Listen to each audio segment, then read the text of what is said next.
Hello. हा vlog असणार आहे दीप अमावस्येचा, दीपपूजनाचा. कारण हा व्लॉग टाकायला खूप जास्त उशीर झाला.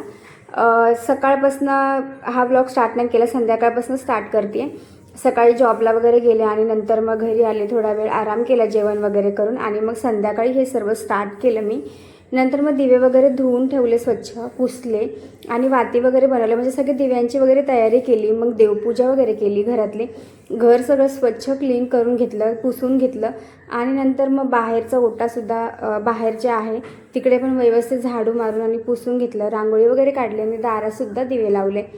त्याच्यानंतर मग येता येताच जेव्हा मी येत होते तेव्हाच मी फुलं वगैरे सगळं म्हणजे पूजेचं सगळं सामान घेऊन आलेली. त्यानंतर मग मस्त दिवे वगैरे लावून घेतले. त्याआधी तर मी गणपतीची पूजा करून घेतली. म्हणजे आपण कुठल्याही शुभ कार्याला जेव्हा स्टार्ट करतो किंवा कोणतंही काम असो तेव्हा आपण गणपतीपासूनच सुरुवात करतो, आणि गणपतीची पूजा ही खूप जास्त महत्त्वाची आहे. त्याच्यामुळे सुपारी म्हणून मी आधी गणपतीची पूजा वगैरे करून घेतली. आणि नंतर मग पूर्ण मस्त पाट वगैरे स्वच्छ धुवून त्याच्यावर सगळं मांडलं. आणि प्रसादासाठी मी दूध आणि साखरच घेतलेलं, कारण मग दुसरं रवा वगैरे करणार होते मी, शिरा, पण मग मी नाही केला. आणि नंतर मस्त दिवे वगैरे सगळे मस्त पेटवून घेतले. मस्त खूप छान वाटत होतं. घरामध्ये एक वेगळीच वाईब येत होती. खरं सांगू, मला ह्या सगळ्या गोष्टी करायला खूप जास्त आवडतात आणि मी सगळ्या गोष्टी ह्या उत्साहाने करते. त्याच्यानंतर मग आज काही इतकं हे नाही केलं, रांगोळी वगैरे काढून घेतली. समोर दारात पण काढली रांगोळी, दिवेसुद्धा लावले दारामध्ये.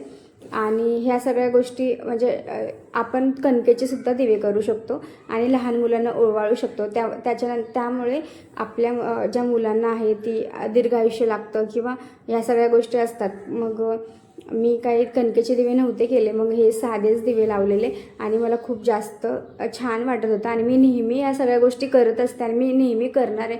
आणि इथून पुढे पण म्हणजे ह्या सगळ्या गोष्टी तुम्हाला बघायला भेटेल माझ्या यूट्यूब चॅनलला किंवा माझ्या ह्या इंस्टाग्राम ID वर. त्यामुळे सगळ्या ह्या मला फॉलो करायला विसरू नका. आणि कसा वाटला ब्लॉग कमेंट करून नक्की सांगा. आणि आजच्यापुरतं इतकंच. भेटूया नेक्स्ट ब्लॉगमध्ये.